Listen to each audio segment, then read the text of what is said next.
মা এবং বাবা দুইজন বড় আল্লাহ নিয়ামত দান করছেন।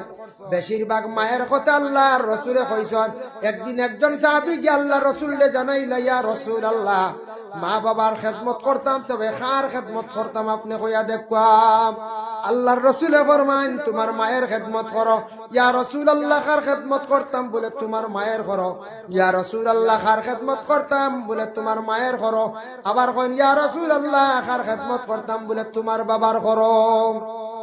তিনবার কইলা মার, একবার বাবার। খেনে আল্লাহর রাসূলকে প্রশ্ন করা হইল, ইয়া রাসূলুল্লাহ, তিনবার মায়ের কথা কইলা, বাবার কথা একবার।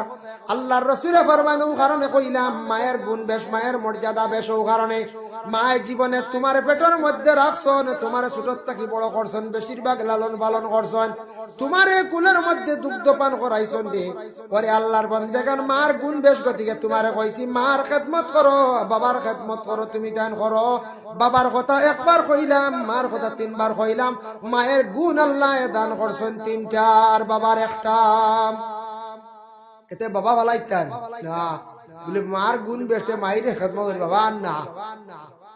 গুণ দেখাইতে কি বলে মায়ে কষ্ট করছেন বেশ, মায়ের গুণ বেশ। এর লাগে দেখেন যে সন্তানের বেশি মায়া তাকে মার লাগি, লাগিন না না, বেশিরভাগ মায়া তাকে মার লাগি।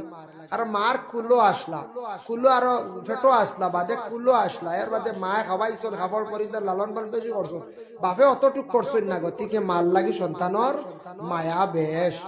এর লাগি নবীজি ফরমাইছেন মার খেদমত করো।